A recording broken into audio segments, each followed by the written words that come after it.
여러분 주말 잘 보내셨습니까? 월요일 아침 뉴스투데이 경남 시작합니다. 먼저 오늘의 주요 뉴스입니다.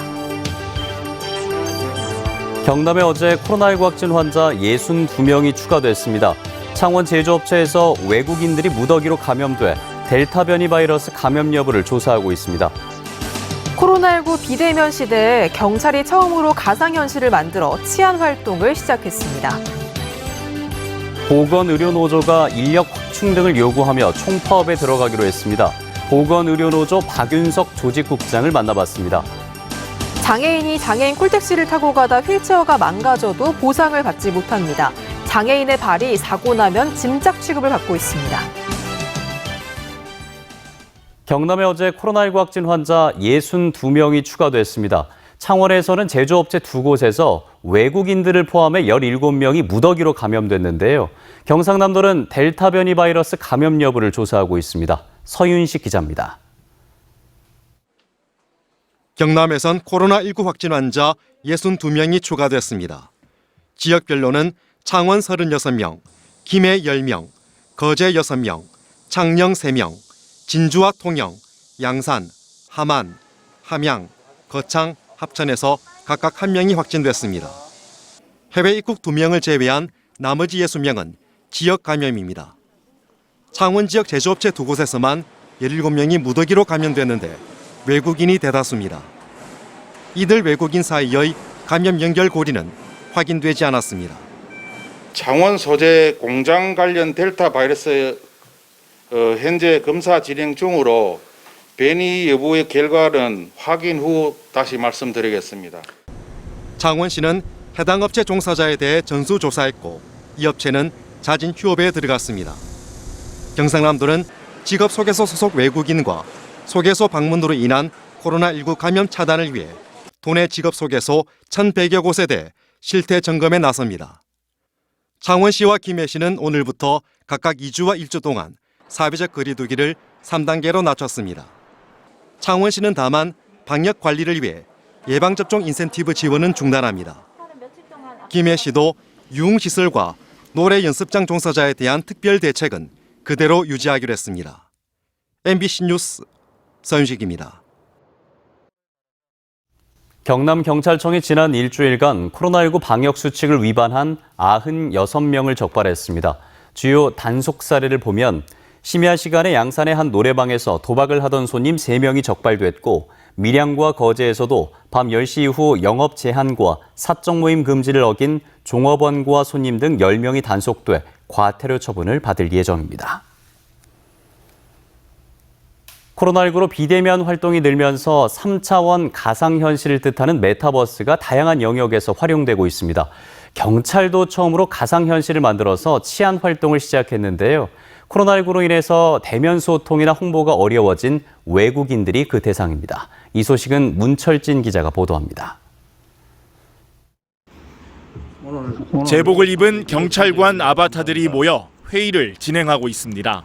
경남경찰청 외사계가 만든 가상현실 외사월드입니다. 오늘 경남 외사경찰 월드에 오신 것을 환영합니다. 다들 자리에 착석해 주시고. 건물 속으로 들어가면 탁자가 놓여 있는 거실이 나오고 계단을 따라 2층을 올라가면 회의실이 마련돼 있습니다. 가상현실 속에 와 있는 다른 사람들과 이야기를 나누거나 경찰관과 상담을 할 수도 있고 다양한 포즈로 기념 촬영도 가능합니다. 메타버스는 가상을 뜻하는 메타와 우주를 뜻하는 유니버스의 합성어로 나를 대신하는 아바타를 이용해 일상 활동을 하는 3차원 가상 세계입니다. 경남경찰청은 전국에서 처음으로 메타버스를 외국인 치안 활동에 적용해 관련 기관과 회의를 하거나 범죄 예방 가이드 등의 정보를 제공하고 있습니다. 메타버스 안에 QR코드를 찍으면 중국어, 베트남어, 러시아 등 6개 외국어로 정보가 제공됩니다. 치안 현장에서도 비대면 치안 활동의 중요성이 점차 커지고 있어 가장 효율적인 방안을 찾던 중에 메타버스의 자체 월드를 제작하여 운영하게 되었습니다. 경남경찰청은 외국인 노동자뿐만 아니라 가상 공간이 친숙한 학생들에게도 메타버스 치안 활동이 더욱 효과를 발휘할 것으로 보고 이들을 대상으로 한 상담이나 학교 폭력 예방 활동을 확대할 계획입니다. MBC 뉴스 문철진입니다.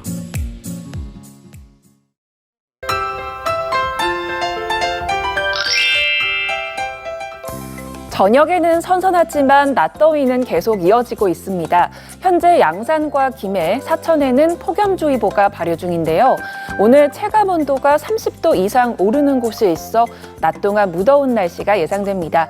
오늘 창원과 진주의 낮 기온은 30도까지 오르면서 어제와 비슷하겠습니다. 오늘 낮 동안 비가 내리는 곳이 있겠습니다. 비는 경남 서부 지역을 중심으로 내릴 것으로 보이는데요. 예상되는 비의 양은 5에서 30mm가량으로 많지는 않겠습니다. 오늘 대체로 하늘빛 흐린 가운데 비가 내리는 곳이 있겠습니다. 아침까지 경남 내륙을 중심으로는 가시거리 1km 미만의 안개가 끼는 곳이 있겠습니다. 오늘 평년 수준의 기온을 보입니다. 현재 기온 보시면 함안이 21도, 밀양은 22도를 보이고요. 한낮 기온은 밀양과 양산이 31도, 함안은 30도까지 오르겠습니다. 거창의 낮 기온 29도, 사천은 30도까지 오르면서 평년 기온과 비슷하겠습니다. 바다의 물결은 최고 1.5m까지 비교적 잔잔하게 일겠습니다. 내일부터 비 소식이 쭉 이어질 것으로 예상되고요. 기온은 모레까지 내림세를 보이겠습니다. 날씨 정보였습니다. 코로나19가 장기화되면서 방역 현장에서 애쓰고 있는 보건의료 노동자들의 고충도 깊어지고 있습니다. 이런 가운데 보건의료 노조가 인력 확충 등을 요구하며 9월 2일부터 총파업에 돌입한다고 밝혔는데요. 직격 인터뷰 오늘은 보건의료 노조 울산 경남본부의 박윤석 조직국장을 이상훈 기자가 만나봤습니다. 네, 조직국장님 반갑습니다. 반갑습니다. 보건의료 노조 울산 경남 지역본부의 박윤석 조직국장입니다. 네, 코로나19가 벌써 1년 반 넘게 계속되면서 보건의료 노동자들의 고충도 깊어지는 것 같습니다. 헌신과 희생이란 말로 요약을 해도 될 것 같은데요. 이런 가운데 이 보건의료 노조가 9월 2일부터 총파업에 들어가기로 했습니다. 먼저 이유가 뭔지 궁금합니다. 우선 코로나로 인해서 국민 여러분께서 걱정이 많으실 텐데 저희들의 투쟁 소식이 걱정 하나를 더 얹어드리는 것 같아서 죄송한 마음이 들고요. 그럼에도 불구하고 지금의 의료 인력을 갈아 넣는 방역 대책만으로는 지속 가능하지 않고요. 말로만 공공의료 확충이나 의료 인력 확충을 이야기해서는 국민들의 안전과 생명을 지키는 제대로 된 보건의료 체계를 만들기 어렵고요. 그래서 저희들은 권역별 감염병 전문병원 설립, 그리고 공공의료의 확대 강화, 그리고 의료 인력의 확충, 이 세 가지를 중점적으로 지금 요구를 하고 있습니다. 우리나라 10%의 공공병원이 80% 이상의 코로나 환자를 진료하고 있는 상황입니다. 2015년 메르스 이후에도 공공병원을 확대하겠다, 감염병 전문병원을 설립하겠다 약속했지만 지금까지 제대로 이루어지지 않고 있고요. 코로나 2년이 지나고 있는 지금 시점에서도 제대로 이루어진 것이 하나도 없습니다. 또 현장에 있는 보건의료 노동자들의 목소리도 많이 들어보셨을 텐데 어떻습니까? 코로나 이후에 방호복을 입고 두 번째 여름이 지나고 있습니다. 한마디로 도망가고 싶다, 병원을 좀 떠나고 싶다, 이런 마음이 많이 든다고 하거든요. 하지만 내가 떠나면 옆에 동료가 더 힘들어지고, 그리고 내가 환자를 두고 떠난다면 내 스스로의 양심이나 죄책감 이런 것도 있고, 내가 있을 곳은 환자 곁이다라는 이런 사명감으로 버티고 있다고 합니다. 방호복을 입고 2시간 동안 진료를 보고 나면 사우나에 2시간 들어가 있다가 나온 것 같다고 하거든요. 손이 부르트고 코가 짓무르기도 하고 신발에 땀이 흥건하게 고일 정도로 힘든 노동을 하고 있는 상황이고요. 저희들이 43,000명의 보건의료 노동자를 대상으로 설문조사를 진행을 했었습니다. 거기에서 보면 야간 근무를 진행하시는 간호사 78%가 인력이 부족하다라고 답을 했고요. 83%가 육체적, 정신적으로 지쳐있고 힘들다. 그리고 우울증도 상당히 지수가 높게 나타나고 있습니다. 신입사원의 47%가 1년 이내에 사직하는 이런 경우들도 있고요. 76% 정도가 그만두고 싶다 이런 이야기를 하고 있습니다. 이번에 파업 찬성률이 90%였습니다. 보건의료 노조는 그러면 정부에 어떤 것들을 구체적으로 요구하고 있는 거죠? 우선 공공병원 확대하는 것이 너무나도 절실히 필요합니다. 전국에 진료권을 70개 정도로 나누고 있습니다. 이 70개 진료권에 최소 하나 이상의 공공병원 설립이 필요하다라고 하는 거고요. 지금 40개 정도밖에 되지 않거든요. 그리고 2003년에 사스, 2009년에 신종플루, 그리고 2015년에 메르스, 2020년에 코로나 이런 것처럼 5년 주기로 감염병이 발생하고 있고 앞으로 기후위기와 함께 이런 감염병은 더욱 빈번하게 발생하고 우리 생활과 함께 하게 될지도 모른다 이렇게 이야기를 하거든요. 그래서 권역별 이거는 7개 정도로 나뉘는 권역별 감염병 전문병원 설립이 필요하다. 이런 요구를 하고 있는 것이고요. 그리고 이런 병원을 만들게 되면 그에 따르는 인력을 제대로 확충을 해야 되거든요. 지금은 그 인력에 대한 기준 같은 게 제대로 없습니다.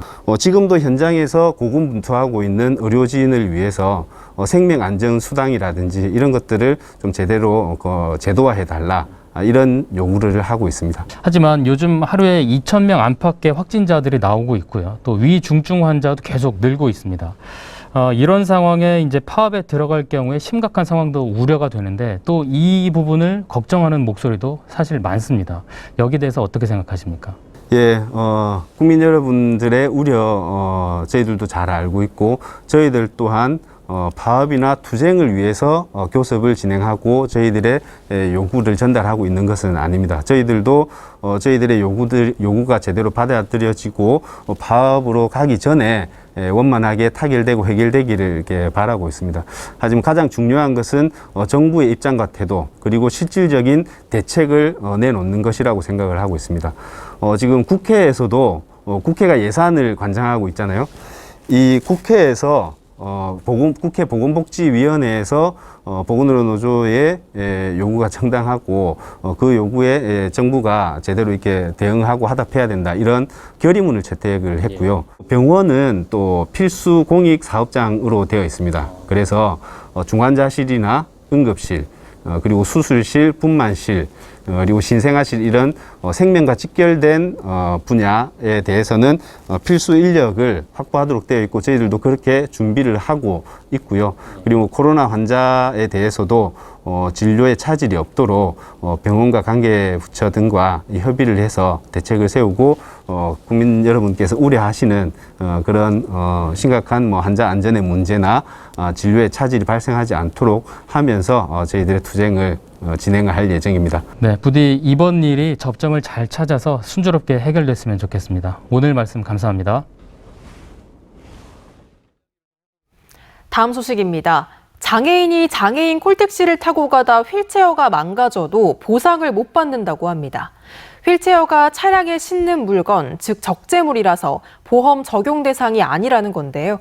무슨 이유인지 현지호 기자가 취재했습니다. 1급 지체장애인 강봉균 씨. 전동 휠체어 없인 거동이 불편한 그에게 장애인 콜택시 두리발은 유일한 이동수단입니다. 그런데 지난해 1월 두리발을 타고 가다 교통사고를 당했습니다. 차량이 도로 구조물을 넘다 크게 흔들려 다친 겁니다. 급하게 출발하다가 방지턱 같은 데 걸리면서 차가 덜컹거리고 이제 그 충격으로 이제 저는 창문 쪽으로 꼬꾸라지고 1년 반가량 통원 치료를 끝낸 뒤 보험사로부터 치료비를 정산받았는데 사고 충격으로 고장난 휠체어에 대해선 수리비를 보상할 수 없다는 답변이 돌아왔습니다. 휠체어가 운송물품, 즉 적재물에 해당한다는 겁니다. 사고로 망가진 휴대폰은 보상해주면서 휠체어는 안 된다는 겁니다. 핸드폰이 파손돼가지고 70만 원 정도를 받았고요. 휠체어에 대한 수리 비용은 보험사에서는 지불할 수가 없다. 그런데 부산시도 이 사실을 몰랐다고 했습니다. 두리발이 장애인을 태운 채 단독 사고를 낸 전례가 없어 휠체어가 적재물로 분류되는지도 몰랐다는 겁니다. 보상을 받으려면 별도의 적재물 보험을 들었어야 하는데 가입돼 있지 않았습니다. 그런 예가 별로 없다 보니까 보험회사에서도 보상하기 위한 그런 어떤 상품 내용 안에 포함되지 않았던 부분들도 있는 것 같고 조금 불편하시긴 하시겠지만 그 부분에 대해서는 저희가 보상 절차를 내부적으로 확인을 해서 두리발 운행 횟수는 하루 평균 900차례 이상. 부산시와 공단은 뒤늦게 적재물보험 가입 등 대책을 검토하고 있지만 장애인들의 발과 다름없는 휠체어를 짐짝 취급하며 관리에 손 놓고 있었다는 지적은 피하기 어려워 보입니다. MBC 뉴스 현지호입니다. 투데이 경남입니다. 남해 마늘 산업 활성화를 위한 농업인 대토론회가 오늘 오후 남해 마늘연구소 대강당에서 열립니다. 코로나19 예방접종센터 자원봉사자 안녕키트 지원 행사는 오늘 오전 함안군 자원봉사센터에서 진행됩니다. 한국여자축구리그 창녕 WFC 홈경기가 오늘 오후 창녕 스포츠파크에서 펼쳐집니다. 우다다다 공동체 운동회가 오늘 오후 고성 청소년센터 미니마루에서 열립니다. 경상남도가 오늘부터 소상공인 희망회복자금의 2차 신속지급을 시작한다고 밝혔습니다. 지급 대상은 올해 3월 이후 개업한 소상공인과 1차 신속지급 미지급 대상자 등이며 전용 온라인 홈페이지를 통해서 신청할 수 있습니다. 앞서 1차 신속지급에선 도내 소상공인 8만 4천여 명에게 40만 원에서 최대 4천만 원까지 정부에서 직접 지원했습니다. 경상남도가 올해 하반기에 경남 사랑 상품권을 500억 원 이상 발행합니다. 경상남도는 추석과 코리아 세일 페스타 등 소비 진작이 필요한 기간에 10% 특별 할인 이벤트로 상품권을 대규모 발행하기로 했으며 1인당 월 구매 한도는 기존 30만 원에서 20만 원으로 조정하기로 했습니다. 창원시의 상반기 고용률이 1년 전보다 3.1%포인트 상승했고 취업자도 2만 8천 명 증가한 것으로 나타났습니다. 통계청이 최근 발표한 올해 상반기 지역별 고용조사에 따르면 창원 지역 취업자는 52만 1,600명으로 작년 상반기보다 5.6%인 2만 8천 명, 15세 이상 고용률은 3.1%포인트 각각 증가한 반면 실업자는 2만 300명으로 4.7% 감소했습니다. 문화체육관광부 장관배 제43회 전국 고교축구대회에서 용인축구센터 U18 덕영이 우승을 차지했습니다. 어제 고성군 종합운동장에서 열린 결승전에서 용인축구센터가 2골을 기록한 박승호 선수의 활약에 힘입어 경기 제이선FC를 3대1로 꺾고 고교축구의 정상에 올랐습니다. MBC 경남과 대학축구협회가 공동 주최한 이번 대회에는 고교축구 명문 49개 팀 1,500여 명의 유망주가 참가했습니다. 오는 2024년이면 김해시에도 처음으로 대학병원급 의료기관이 문을 엽니다. 김해시 주촌면 이지 일반 산업단지 일원에 들어설 가칭 경희대학교 가야의료원은 오는 2024년 하반기 준공을 목표로 10월 초 착공에 들어갈 예정입니다. 창원시 북면과 시가지를 한 번에 연결하는 민자도로가 오늘부터 유료로 운영됩니다. 통행료는 경차 600원, 승용차 1,100원, 17인승 이상 승합차 등 화물차 1,700원 등입니다. 무료 통행 한 달간 이 도로를 이용한 차량은 하루 12,000대에서 13,000여 대로 계획 통행량의 72%가량입니다. 의령군이 경남 지역에서 실업률이 가장 낮은 것으로 나타났습니다. 최근 통계청이 발표한 올해 상반기 지역별 고용조사 시군구 주요 고용지표에서 의령의 실업률은 0.8%로 18개 시군 가운데 가장 낮았으며 그 뒤를 이어서 산청 0.9%, 합천 1%, 함양 1.1% 순이었습니다. 통영국제음악재단은 2021 윤희상 국제음악 콩쿠르에 우리나라 등 12개국가 26명이 본선에 올랐다고 밝혔습니다. 본선 대회는 통영에서 오는 10월 30일 개막해 11월 7일까지 열리며 올해는 바이올린 부문에서 기량을 겨룹니다. 지난 2003년에 시작된 윤희상 국제음악 콩쿠르는 작곡가 윤희상을 기념하고 유망 음악인을 발굴하는 음악 경연대회입니다. 통영시는 오늘부터 다음 달 7일까지 희망 근로 지원 사업 참여자 420명을 모집합니다. 참여 대상은 만 18세 이상 취업 취약계층과 실직자 등 생계 지원이 필요한 시민을 비롯해 무급 휴직 중이거나 휴 폐업한 자영업자도 가능하며 신청자 자신을 확인할 수 있는 신분증과 관련 증빙 서류 등을 가지고 읍면사무소나 동주민센터에서 신청할 수 있습니다. 창원지법 형사 2부는 야산과 경운기에 불을 지른 혐의로 재판에 넘겨진 60살 A씨에게 징역 3년 6개월을 선고했습니다. A씨는 지난 2월 별다른 이유 없이 김해시의 한 야산에 불을 질러 임야 약 200제곱미터가 불에 탔습니다. 재판부는 피해가 복구되지 않았고 피해자들로부터 용서받지 못한 사정 등을 고려하면 엄중한 책임을 물을 필요가 있다고 판시했습니다. 경상남도가 지난 1996년 자매결연 협약을 맺은 인도네시아 동자바주에 코로나19 방역을 위한 방역 마스크 2만 6천 장을 지원했습니다. 이번 지원은 방역 물품 부족으로 어려움을 겪는 인도네시아 동자바주의 요청에 도가 적극 화답한 결과로 경상남도 자카르타 사무소와 코트라 현지 무역관에서 전달했습니다. 경남자치경찰위원회는 지역 맞춤형 경남형 자치경찰 정책 제안 공모에서 6건의 우수 제안을 선정했다고 밝혔습니다. 생활안전 분야와 사회적 약자 보호 분야, 교통안전 분야로 나눠 진행된 정책 공모에 모두 60건이 접수됐으며 이 가운데 실행 가능성 등을 심사해 도민이 직접 순찰 활동에 참여하는 마을 보안관 제도와 LED 바닥 신호등 설치 등 모두 6건을 최종 선정했습니다.